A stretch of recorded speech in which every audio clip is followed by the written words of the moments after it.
Hulagu Khan Mongol सल्तनत का एक मशहूर सिपा सालार और चंगेज़ खान का पोता था। वो 1218 ईस्वी में पैदा हुआ और चंगेज़ खान के बाद मंगोल सल्तनत को मज़ीद वसअत देने में अहम किरदार अदा किया।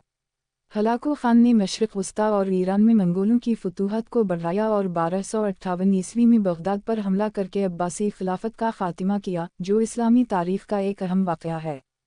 बगदाद की फ़तह के बाद हलाकू खान ने ईरान और इर्द गिर्द के इलाक़ों में मंगोल सल्तनत को मजबूत किया और ईरान में अल-खानी सल्तनत की बुनियाद रखी। इसकी फ़ौजी मुहिमात ने मशरिक़ वस्ता की तारीख़ पर गहरा असर डाला और इस्लामी दुनिया में एक अहम तब्दीली का बाइस बनी।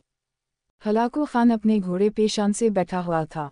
चारों तरफ तातारी अफ़वाज की सफ़ें खड़ी थी। सबसे आगे हलाकू खान का घोड़ा खड़ा था। हलाकू खान के सामने 3 सफ़ें खड़ी की गई थी जिसको आज हलाकू खान ने कत्ल करना था। इनके सर कलम कर दूं, हलाकू खान ने गरज कर कहा, और जल्लाद लोगों के सर काटने शुरू हो गए। पहली सफ़ में एक की गर्दन गई, दूसरे की गर्दन गई, तीसरे चौथे की। पहली सफ़ में एक बूढ़ा गरीब खड़ा था और मौत के डर की वजह से दूसरी सफ़ में चला गया। पहली सफ़ का मुकम्मल सफाया हो गया।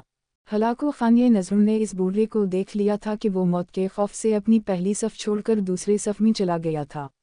हलाकू खान घोड़े पे बैठा हवा हाथ में लेमबू लिए उछालकर इससे खेल रहा था और लोगों के कत्ल का मंजर देखकर इस खेल से खुद को खुश कर रहा था। जल्लादों ने दूसरे सफ़ पे तलवार के वार शुरू किए। सर आन की आन में गिरने लगे। जल्लाद तलवार चला रहे थे और खून के फवारे उछल उछल कर ज़मीन पे गिर रहे थे। इस बूढ़े बाबा ने जब देखा कि दूसरी सफ़ के लोगों की गर्दनी कटकर इसकी बारी बहुत जल्द आने वाली है तो वो भागकर तीसरे सफ़ में खड़ा हो गया। हलाकू खान की नज़रें बूढ़े पे जमी हुई थी कि अब तो तीसरी सफ़ आखिरी है, इसके बाद ये कहीं छपने की कोशिश करेगा। इस बेवकूफ़ को मेरी तलवार से कौन बचा सकता है? 70/100 इंसान मार दे तो ये कब तक बचेगा?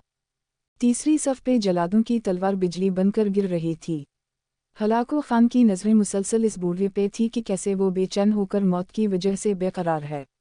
तीसरे सफ़ के इंसानों की गर्दनी गिर रही थी। जल्लाद बिजली की सी तेज़ी से इस बूढ़े बाबा को पहुंचा तो हलाकू खान की आवाज़ गरजी, रुक जाओ, इसको अभी कुछ ना काफ़ेवाओ। बाबा बताओ, पहली सफ़ से तुम दूसरी सफ़ में भाग आए, जब वो ख़त्म हुई तो तुम तीसरी सफ़ में भाग आए। बाबा अब बताओ, पीछे तो कोई और सफ़ भी नहीं, अब कहाँ जाओगे?